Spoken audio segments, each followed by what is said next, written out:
Hi, everybody. We're back for another story time.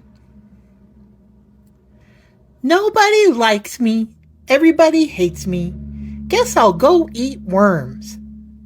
That's kind of a funny thing to say, isn't it? But do you ever feel kind of like that? Nobody likes me? What makes you think like that? Maybe you feel like you can't do much. Or what you do, you just can't seem to get it right. Or maybe it's been a really hard day and somebody wasn't very nice to you and maybe even picked on you a little bit. You know what? To God, you are very important. Let me tell you about a man in the Bible that felt like no one liked him. And to be honest, a lot of people didn't like him. He was a rich man, and he was the chief of the tax collectors. In those times, tax collectors would charge people way more than they were supposed to. And then they would keep that money. So of course people didn't like them. Not even a little bit. It was all right to be a tax collector if you were an honest one. But there sure weren't very many honest tax collectors. And this man, Zacchaeus, was not honest at all.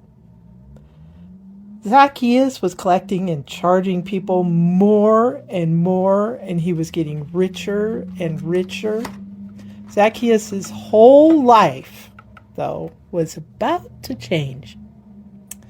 One day, the news spread like wildfire that Jesus was coming to his town.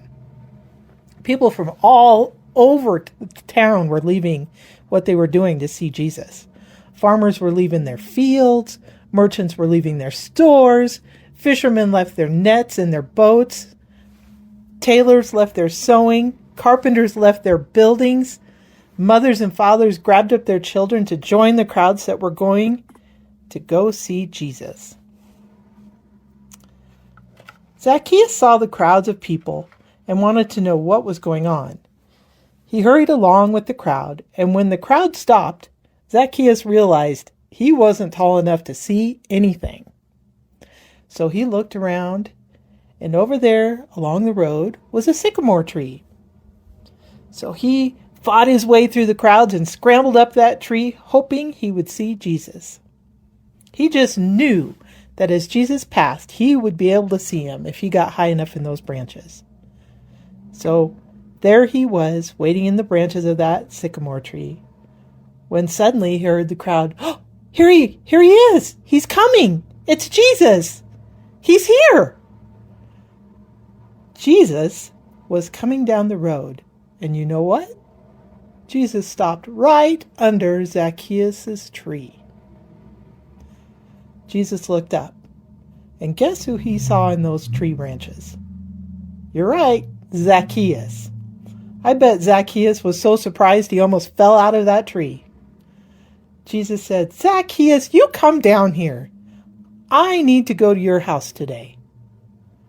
Wow, that would be unbelievable if you were Zacchaeus, don't you think? Jesus, of all the people, wanted to come to his house. Zacchaeus scrambled out of that tree as fast as he could. He took Jesus right to his house. Do you think he was telling his servants, "Hey, go fix the best meal you've ever fixed, ever, and get out the prettiest glasses and the nicest plates"? Or maybe they just sat down together in the living room and started to talk. What we do know is Zacchaeus told Jesus, "I'll give half of what I have to the poor." Boy, what a change of heart that was. The man who used to cheat people was going to give away money to poor people? And then to top it off, he said, "Anybody I've cheated, I'll return all the money and more, 4 times more than what I took from them." So if he took $1, he was going to give $4 back. That's amazing. "I'll be a changed man. Jesus is in my home," he said. Jesus was so pleased with him that he saw Zacchaeus' heart had changed. Jesus said, "Today salvation has come to you and your house. For I came to seek and to save everyone who is lost." Indeed, Zacchaeus was a changed man. He didn't just invite Jesus into his house, but into his whole life. He was so kind and was so honest in his work from that day. You know, sometimes you feel like nobody likes you. And of course, not everybody is going to like us. We all feel that way sometimes. It just isn't always true. Lots of people like you. They just aren't always good at telling you about it. And besides that, Jesus loves you most. All the time. To him, you are a very important person. Our story today is in Luke 19, 1 through 28. I'll see you later. Goodbye.